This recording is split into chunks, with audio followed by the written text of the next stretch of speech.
Yes. Chapter 4, page 94. But that's okay. It's okay because, you know, that's normal questions, normal experiences for people to have. It's not bad questions. You're all right. That's how all my classes go. You're all right. Incontinent residents who are bedbound should have a waterproof bed protector. You don't want to mess up the mattresses. You don't want them wet too. What are we going to do with a bed that is changed? I should say, what do we do with a bed that is wet? Change everything off. And that's every time it gets wet. If it gets wet 6 times a day, how many times are we going to change it? Oh man, 6 times. Right. So when we are doing catheter care, think about your skills now. What are you going to put up under there? A barrier, because you don't want to wet that bed. All you're doing is coming to change a catheter. Not even change it. You're just cleaning it. You do not want to wet that bed, because if you wet that bed, you need to change it. Not only that, can cause pressure ulcers, pressure sores, bacteria growth. It can happen. So every time that bed gets wet, you are protected. Protect your bed. That's right. But we ain't putting nothing down but a towel you can soak that through. Yeah, maybe you've got different kind of protectors. At the hospital, you're gonna have blue pads, which are the wonderfulest things. And I actually have some blue pads, just to show you. But at the nursing home, most of the times, it's a towel up under there. Incontinence, we talked about that. Some residents will wear disposable incontinence pads or briefs for adults. They keep body waste from away from the skin. We will not call them diapers. What do we call them? Panties. Panties or briefs or underwear, all of them are above. Encourage residents to drink plenty of fluids because, again, that urinary tract infection is always sitting there just waiting to happen. If they get dehydrated, it helps bacteria to grow. Residents who are incontinent need reassurance and understanding. Be professional. So here we go about our urinary tract infection. We've been talking about it along the way. So what is urinary tract infection? It is inflammation of the bladder and the ureters. And we've seen what they look like above.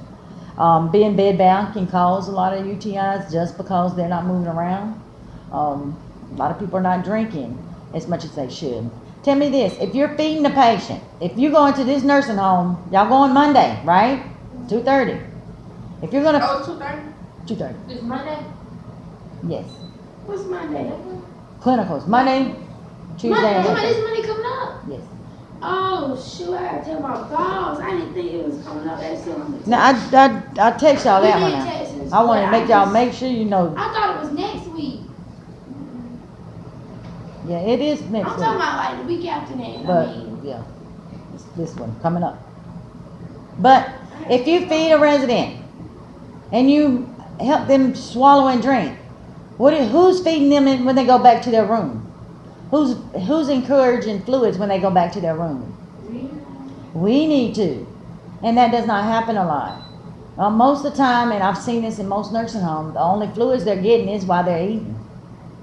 But that should not be the case. They should, you encourage. If you're sitting there helping them eat, then you need to go. They only eat in their room? Or Some people eat in their room, some people eat in the cafeteria.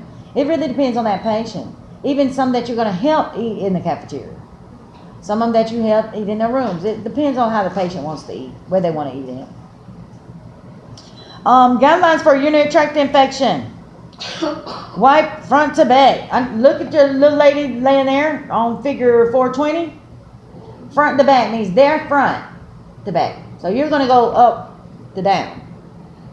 Okay. Up to down. Up, down, up, down, up. Right. Middle, flip, side, flip, side. When you're doing that here.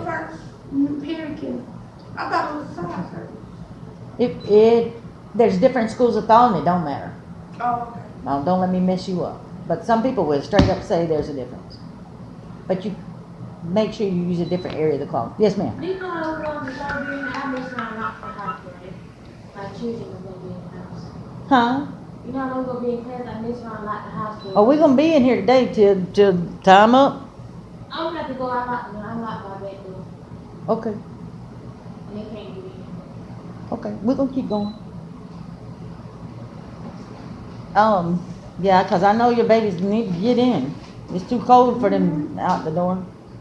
You can't call a family member to keep them till? They was at their mom, like at their grandma's house. But if you bring them home, they ready to go home. They ready to Okay. go there and school. Okay.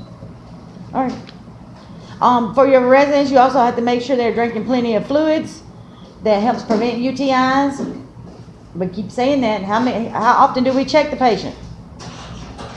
Every 2 hours. If you notice any cloudy, dark, foul-smelling urine, what are you going to do? Report it.